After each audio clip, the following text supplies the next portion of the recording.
नहमदुहु व नुसल्ली अला रसूलिल करीम अम्मा बाद अऊज़ु बिल्लाहि मिनश शैतानिर रजीम बिस्मिल्लाहिर रहमानिर रहीम। सामीन, जैसा कि आपको मालूम है कि सिलसिला शाज़िलिया के ऊपर एतराज़ात और उसके हवाले से गुफ्तगू हमारी चल रही थी। आज की हमारा मौजू तावीज़ है। ये तावीज़ कहाँ से और किस तरह से साबित है। तो सबसे पहले एक हदीस पेश करूँगा जो मुस्लिम की हदीस है। हदीस नंबर है 5732। हज़रत आयशा रज़ी अल्लाह ताला अन्हा फरमाती हैं कि जब घर के लोगों में कोई बीमार पड़ता तो उन पर भी आप अलैहिस्सलाम सूरह फलक और सूरह नास पढ़कर दम फरमाया करते थे। जब आप सल्लल्लाहु अलैहि वसल्लम मर्ज़ वफ़ात की हालत में थे तो हज़रत आयशा आप पर दम करती थी।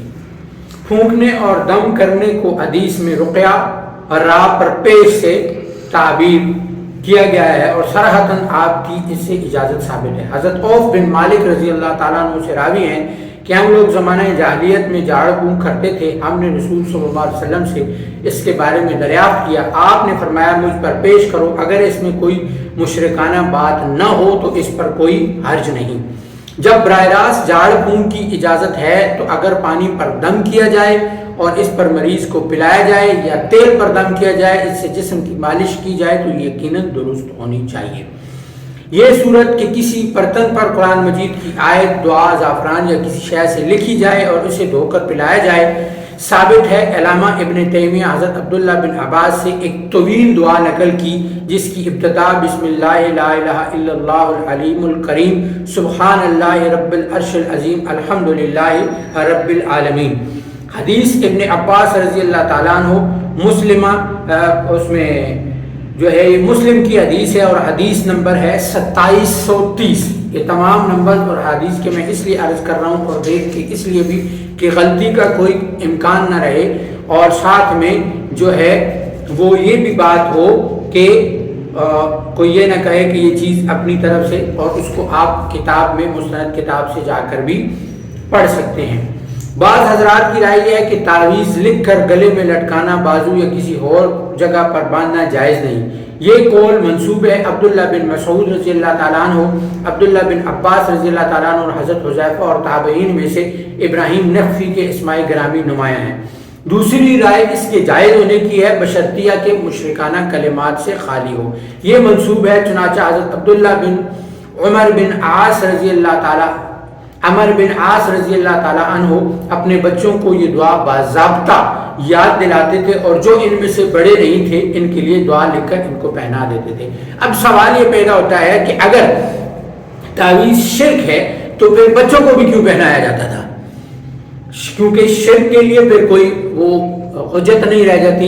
जब ये शिर्क है तो फिर सब के लिए चाहे बड़ों को पहनाया जाए या बच्चों को पहनाया जाए, बात एक ही है। अल्लामा इब्न शेबा ने मुख्तलिफ ताबईन से नकल किया है, वो तावीज़ लिखने और उसके पढ़ने पहनाने के कायल थे।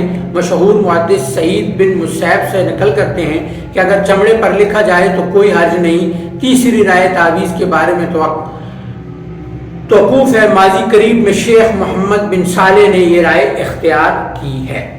हज़रत अब्दुल्ला बिन मसूद से मरवी है कि उन्होंने फरमाया कि झाड़ फूंक और तजवीज़ लटकाना शिर्क है और इसकी वजह से हमारे ज़माना के बाज़ उलमा इसको मुतलकन मना करते हैं। लेकिन अगर हदीस के अल्फाज पर गौर किया जाए तो अब्दुल्ला बिन मसूद रज़ी अल्लाह ताला अन्हु की एक ज़ौजा एक यहूदी के पास झाड़ फूंक के लिए जाया करती थी।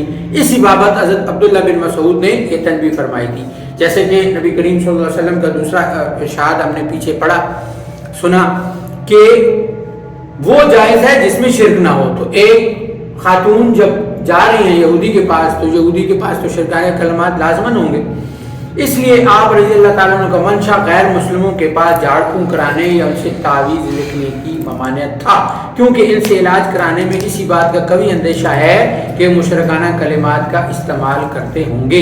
इसलिए हज़रत अब्दुल्ला बिन अब्बास ने झाड़ फूंक को भी शिर्क करार दिया, हालांकि फूंकना और दम करना सही अहादीस से साबित है। बाज़ लोग तो इसको मज़ाहिया अंदाज में कहते फलां छू छा वाला है, तो ये छू छा करना तो दम करना और ये करना ये तो बाकायदा जनाब नबी करीम सल्लल्लाहु अलैहि वसल्लम से साबित है। حضرت ابو قتادہ فرماتے ہیں کہ میں نے حضور صلی اللہ علیہ وسلم کو یہ ارشاد فرماتے ہوئے سنا کہ اچھا خواب اللہ کی طرف سے اکرام ہوتا ہے اور برا خواب شیطان کی طرف سے شرارت ہوتا ہے۔ اگر تم میں سے کوئی شخص خواب میں کوئی ناگوار بات دیکھے تو 3 بار پھونک مار دیا کرے، اس طرح سے خواب سے کوئی نقصان نہیں ہوگا۔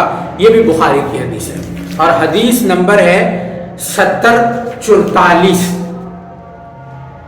اسی طرح یہ تمام احادیث سے یہ بات ثابت ہوتی ہے کہ دم کرنا اور دم کے ذریعے سے تعویذات کرنا یہ جو ہے وہ ثابت ہے۔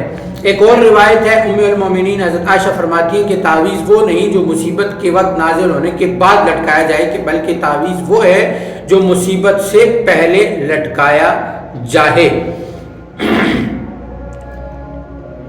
یہ حدیث جو ہے وہ صحیح المستدراک علی الصحیحین کے اندر ہے اور حدیث نمبر 7507 ہے۔ اسی طریقے سے دوسری جگہ بھی ام المومنین حضرت عائشہ سے ایک روایت ہے کہ وہ تعویذ نہیں جو بلاؤں کے واقعہ ہونے کے بعد لٹکایا جائے، اور یہ جو ہے البہقی کی حدیث نمبر 589 ہے۔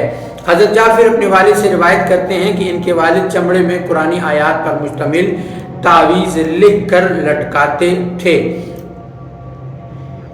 اور اس میں کوئی حج نہیں سمجھتے تھے۔ مصنف ابن ابی شیبہ کتاب الطب میں حدیث نمبر 23552 میں یہ حدیث لکھی گئی ہے۔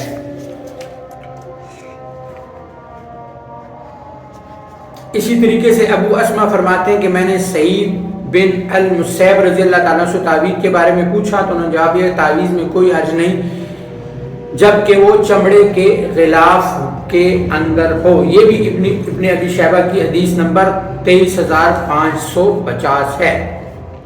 ابن سرین سے منقول ہے کہ وہ قرآنی آیات کے تعویذ کو لٹکانے میں کوئی حرج نہیں سمجھتے تھے۔ یہ صحابہ اور ان کے حوالے سے احادیث موجود آج بن چکے ہیں۔